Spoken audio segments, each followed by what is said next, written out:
హమ్మయ్య అనంత్ అంబానీ రాధికా మర్చెంట్ల పెళ్లి తంతు ముగిసింది. ఇక సోషల్ మీడియాలో ఆ హంగామా ఉండదని అనుకుంటున్నారా? అయితే వెయిట్, పిక్చర్ అభి బాకీ హే మేరీ దోస్త్. అదేనండి, సినిమా ఇంకా అయిపోలేదు. జూలై 15తో ఇండియాలో ఈ పెళ్లి సెలబ్రేషన్స్ అయిపోయాయి. కానీ విత్ ఇన్ ఏ వీక్ ఈ కొత్త జంట లండన్కు వెళ్తారనే ప్రచారం కూడా జరుగుతుంది.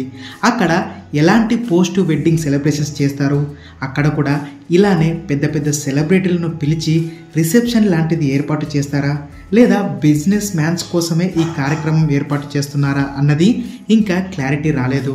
సోషల్ మీడియాలో జరుగుతున్న ఇంకొక ప్రచారం ప్రకారం అయితే దాదాపు 5 నెలలుగా వివిఐపీల మధ్యలో అంబానీ ఫ్యామిలీ పెళ్లి వేడుకల్లో పాల్గొంది.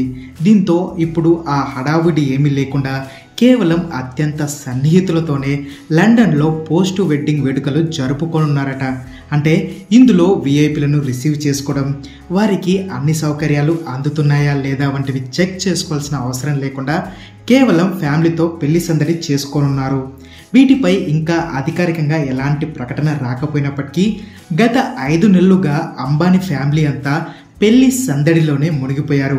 ఇప్పుడు కూడా పోస్ట్ వెడ్డింగ్ సెలబ్రేషన్స్ మొదలు పెడితే ఈ 2024 సంవత్సరం అనంత్ అంబానీ పెళ్లినామా సంవత్సరంగా మారిపోతుందని నెటిజన్లు ఫన్నీగా కామెంట్స్ చేస్తున్నారు.